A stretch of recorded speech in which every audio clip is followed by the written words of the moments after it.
कोल्हापुरात पंचगंगा नदीची पातळी 1 फूट 2 इंचांनी कमी. कृष्णेच्या पातळीत मात्र वाढ. शिरोळ तालुक्यात पूरस्थिती.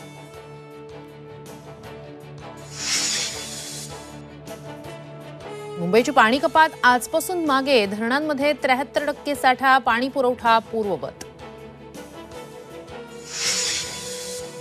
1 ऑगस्टपासून सायन उड्डाणपूल बंद करणार. उड्डाणपूल जीर्ण झाल्यानं पूल पाडणार. मुंबईतील रस्ते वाहतूक विस्कळीत होण्याची शक्यता.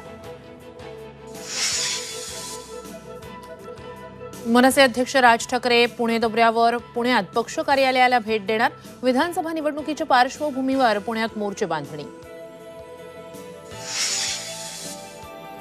फडणवीस जरांगेंची नौटंकी सुरू आहे. प्रकाश आंबेडकरांचा गंभीर आरोप. तुळजापुरात आज 11 वाजता सभा. मनोरमा खेडकर यांच्या जामीन अर्जावर आज पुणे सत्र न्यायालयात सुनावणी. शेतकऱ्याला पिस्तूल हातात घेऊन धमकावल्याप्रकरणी खेडकरांवर कारवाई. जामीन मिळणार की पुन्हा कोठडी याकडे लक्ष. आणि पंतप्रधान नरेंद्र मोदींकडून मनू भाकरचं अभिनंदन. पॅरिस ऑलिम्पिकमध्ये 10 मीटर एअर पिस्तलमध्ये ब्रॉन्झ मेडल मिळवल्याबद्दल कौतुक.